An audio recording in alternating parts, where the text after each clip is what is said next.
합시다. 당신을 보니 살맛이 납니다.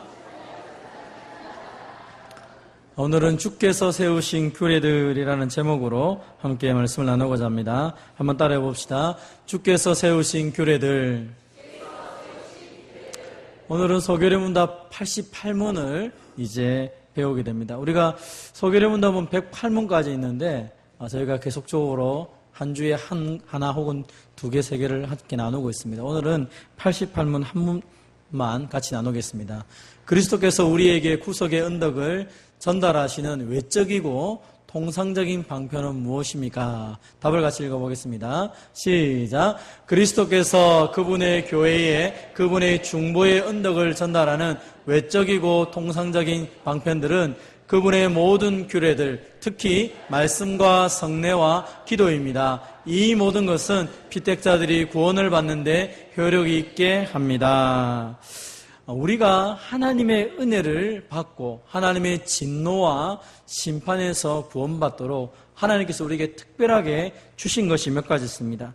첫 번째가 믿음이었죠. 그래서 우리가 예수님을 믿음을 통하여 하나님의 진노에서 벗어나게 되었습니다. 이것은 성령께서 우리에게 특별하게 주신 은혜라고 말씀을 드렸습니다. 아무나 예수님을 믿는 게 아닙니다. 아무나 예수님을 의지하고 영접하고 살아갈 수 있는 게 아닙니다. 똑같은 복음을 들어도 성령 하나님께서 마음 문을 여실 때에 가능한 것이죠. 그래서 저와 여러분이 오늘 구원받은 백성으로 하나님의 진노가 아니라 하나님과 하나님의 은혜와 사랑 가운데 있는 것을 확신하시기를 바랍니다. 예수님을 믿게 했을 뿐 아니라 성령 하나님께서 믿는 자에게 회개하는 은혜를 주신다고 그랬습니다. 그래서 우리는 회개함을 통하여서 하나님의 진노로에서 벗어나게 됩니다. 내가 얼마나 큰 죄인인지를 말씀을 통하여 깨닫게 되는 것이죠. 여러분, 회개도 마찬가지입니다. 말씀을 듣고 자신의 죄를 깨닫는다고 해서 하나님 앞에 나가는 것이 아닙니다. 어떤 사람은 죄를 바라보며 더 죄를 즐거워하는 사람도 있고, 혹은 자신의 죄를 지적하는 것을 비난하고 반대하여서 싸우려고 대드는 사람도 있습니다. 그런데 우리에게는 하나님 말씀을 통하여 우리의 죄를 지적할 때에 죄에서 돌이켜서 하나님을 향하는 마음을 주시고, 특별히 나의 죄를 인하여서 괴로워하고 죄 자체를 미워하는 마음을 주신 것 자체가 성령의 은혜라는 것입니다. 그래서 우리로 하여금 하나님의 사람으로 만들어가는 것이죠. 하나님은 그래서 우리로 하여금 이런 믿음과 회개를 통하여서 진노와 저주를 피할 수 있도록 은혜를 주셨습니다. 이것만 해도 우리는 하나님의 진노와 저주를 피하여서 살아갈 수 있는데, 오늘은 특별히 이것뿐 아니라 하나님께서 하나님의 은혜를 더 경험하기 위해서 우리에게 외적인 수단으로 세 가지를 주셨다라고 말하고 있습니다. 성경은 이 외적인 세 가지를 곳곳에서 그냥 말씀으로 이렇게 하십니다. 우리가 잘 아는 것처럼 예수님이 마지막 지상명령을 내리셨던 마태복음 28장 19절 20절 같이 한번 읽어보겠습니다. 시작. 그러므로 너희는 가서 모든 민족을 제자로 삼아 아버지와 아들과 성령의 이름으로 세례를 베풀고 내가 너희에게 분배한 모든 것을 가르쳐 지키게 하라. 볼지어다 내가 세상 끝날까지 너희와 항상 함께 있으리라 하시니라. 아멘. 지상명령, 하나님께서 우리에게 주신 최고의 명령이 뭡니까? 모든 민족을 제자로 삼는 것입니다. 그래서 우리는 교회 표처럼 하나님을 사랑하고 이웃을 사랑할 뿐 아니라 하나님께서 우리에게 주신 이 지상명령을 위해서 최선을 다하는 교회로 서가기를 소망합니다. 여러분, 모든 민족을 제자로 삼기 위해서 해야 될 일이 두 가지 있죠. 그 첫 번째가 세례를 베푸는 것입니다. 예수 믿는 사람들에게 말씀을 가르쳐서 예수님이 누구인지를 알게 하고 자신의 마음으로 예수님을 받아들이게 하는 것입니다. 그리고 이 사람들이 세례를 받을 수 있도록 말씀을 끊임없이 가르치는 것이 교회의 사역입니다.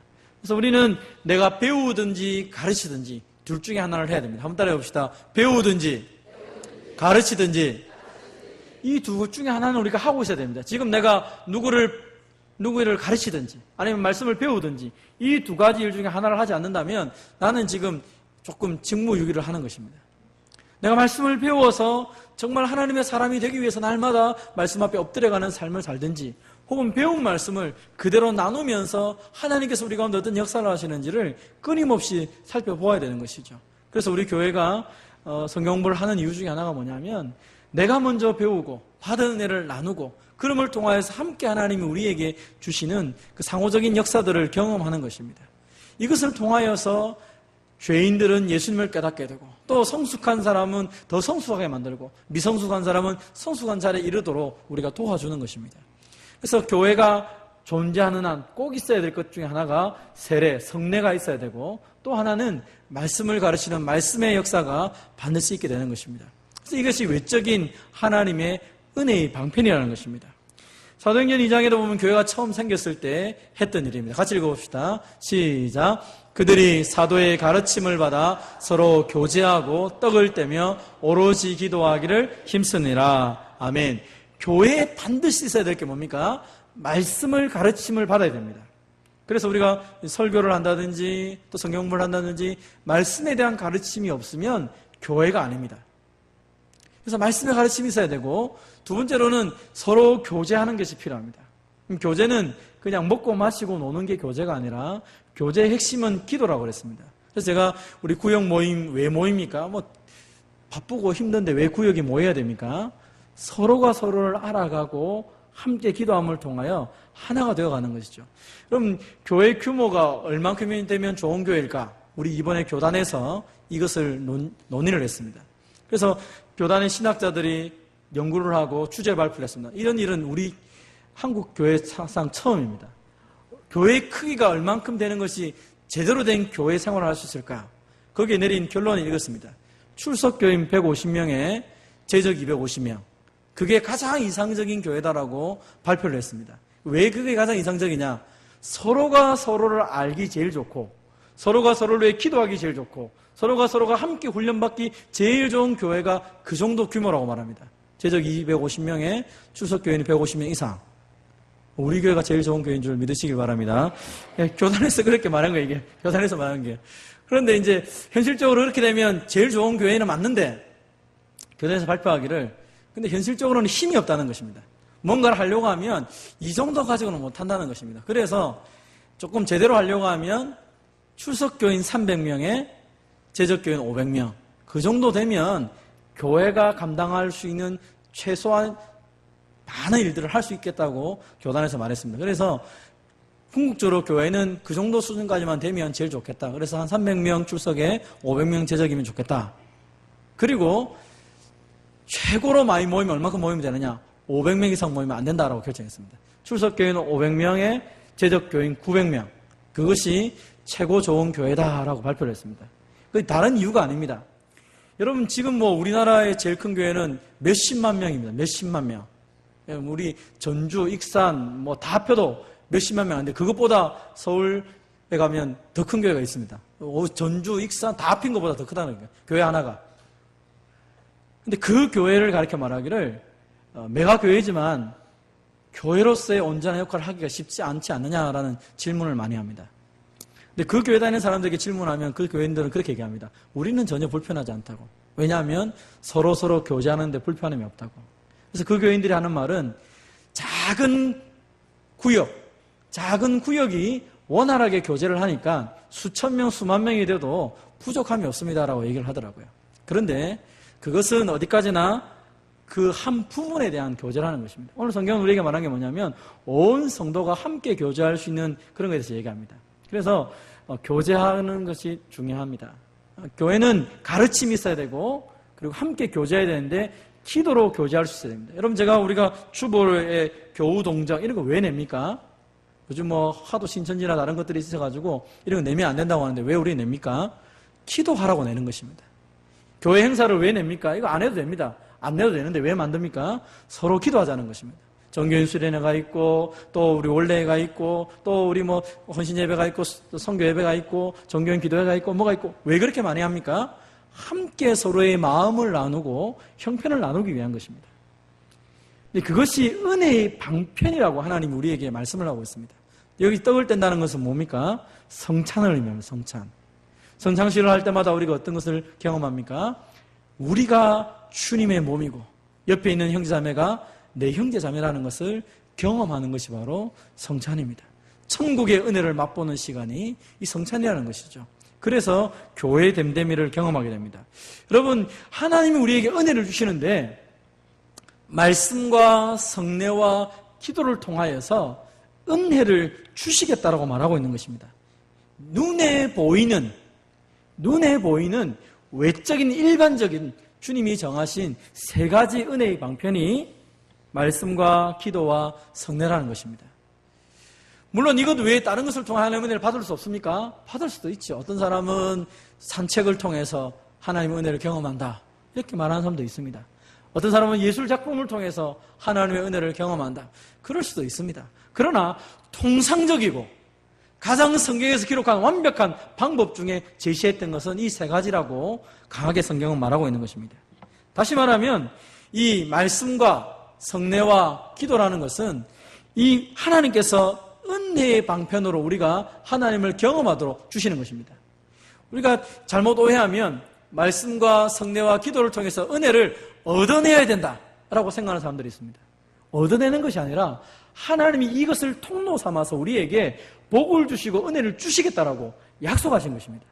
그러면 다시 말하면 내가 말씀을 읽으면, 정상적인 방편을 하면 내가 말씀을 읽으면 하나님께서 이 말씀을 통하여 내게 은혜를 주신다는 것입니다. 내가 말씀을 따라 기도하면, 기도를 열심히 하든 적게 하든 하나님 내게 은혜를 주신다는 것입니다. 그게 하나님의 약속인 것입니다. 그래서 우리가 말씀을 많이 읽었고 말씀을 많이 안다고 자랑할 게 없습니다. 왜요? 이것이 내의 어떤 공덕을 쌓거나 내가 이렇게 똑똑하다, 그런 것을 말하는 게 아니라 말씀을 많이 읽으면 읽을수록, 말씀을 많이 들으면 들을수록 하나님의 은혜를 경험하기 때문에 내가 하나님처럼 바뀌어가는 것이죠. 기도를 하는 것도 마찬가지입니다. 나는 새벽기도 나오고 수요기도 나오고 다 나오는데 너는 기도도 안 하고 뭐 하느냐? 그렇게 비난할 필요가 없습니다. 기도의 맛을 알게 되면 사실은 나오지 말아도 나오게 되는 것이죠. 그게 정상이지, 정상. 왜냐하면 기도를 하면 할수록 하나님 은혜를 주시는데 10분 하거나 30분 하나 1시간 하나 2시간 하나 3시간 하냐, 해보면 해볼수록 그 은혜의 깊이가 더 많이 든다는 것입니다. 그래서 하나님은 우리에게 그것이 이 모든 세 가지를 통하여 하나님 은혜를 주신다는 것이죠. 다른 것 찾아가면서 나는 부흥회 가봐야 되고 어떤 집회에 가야 은혜를 받습니다, 성경이 그렇게 말한 적이 없다는 것입니다. 물론 그렇게 가도 줄 수 있습니다. 그러나 하나님은 이 세 가지를 통하여서 우리에게 은혜를 주시고 우리를 변화시키시고 우리를 새롭게 하신다라고 하나님이 그렇게 말씀하셨다는 것이죠. 근데 우리는 항상 확실한 것은 버려두고 좀 불확실하고 좀 내가 좀 특별한 걸 한번 해보겠다고 자꾸 얘기를 할 때가 있습니다. 특별한 게 아니라 여러분, 우리 일생도 마찬가지 아닙니까? 기적을 경험하는 사람들이 그런 얘기를 합니다. 특별한 기적. 내 팔이 끊어져야 되는데 안 끊어진 게 기적입니다. 교통사고가 나는데 안 죽은 게 기적입니다. 물론 안 죽은 게 기적 맞죠. 평소 때 매일 운전할 때 교통사고 안 난 것이 더 기적이죠. 근데 우리는 평범한 게 기적인데 특별해야지만이 뭔가 대단하다고 자꾸 느끼는 것입니다. 이것이 영적인 것이도 와가지고 그냥 예배 드리는 건 아무것도 아니고 그냥 기도에 참석하는 아무것도 아니고 그냥 좀 특별한 사람이 와가지고 특별한 일을 해봐야 그게 대단한 것처럼 느껴지고, 그게 아니라고 성경은 말한다는 것입니다.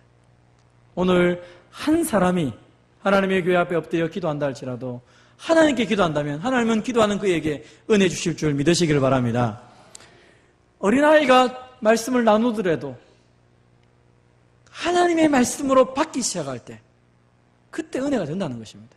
아무리 유명한 사람이 와서 말씀을 전해도 아이고 저거는 서울에서 듣는 말이고 저거는 어디 가야 듣는 말이고 아이고 우리하고는 상관없는 이야기야, 그렇게 하면 아무런 은혜가 되지 않습니다.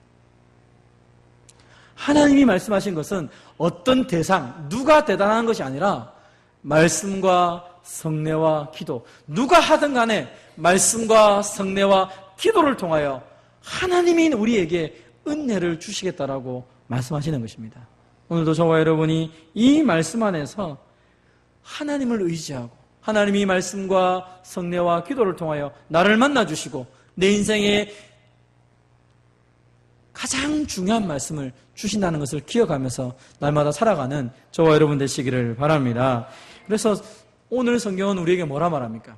초대교회가 했던 것은 이렇게 말합니다. 날마다 마음을 같이하여 성전에 모이기를 힘쓰고 집에서 떡을 떼며 기쁨과 순전한 마음으로 음식을 먹고 하나님을 찬미하며 또 온 백성에게 칭송을 받으니 주께서 구원받는 사람을 날마다 더하게 하시니라. 마음을 같이하여 말씀을 읽고 성전에 모여서 함께 기도하고 또 성례를 통하여 함께 서로에게 영적으로 하나 된 것을 고백하며 나아갈 때 그들의 찬송을 하나님 받으시고 백성들이 그런 하나님을 닮아가는 교회를 향하여서 칭송을 하니까 구원받는 사람이 주께서 더해 주셨다라고 성경은 말합니다. 이게 교회의 모습입니다. 저는 우리 모두가 정말로 나 한 사람 한 사람이 하나님 말씀 앞에 엎드리고 그리고 하나님 앞에 기도함을 통하여서 하나님 주시는 그 이 놀라운 은혜의 방편들을 마음껏 누리시는 저와 여러분 되시기를 주님의 이름으로 축원드립니다.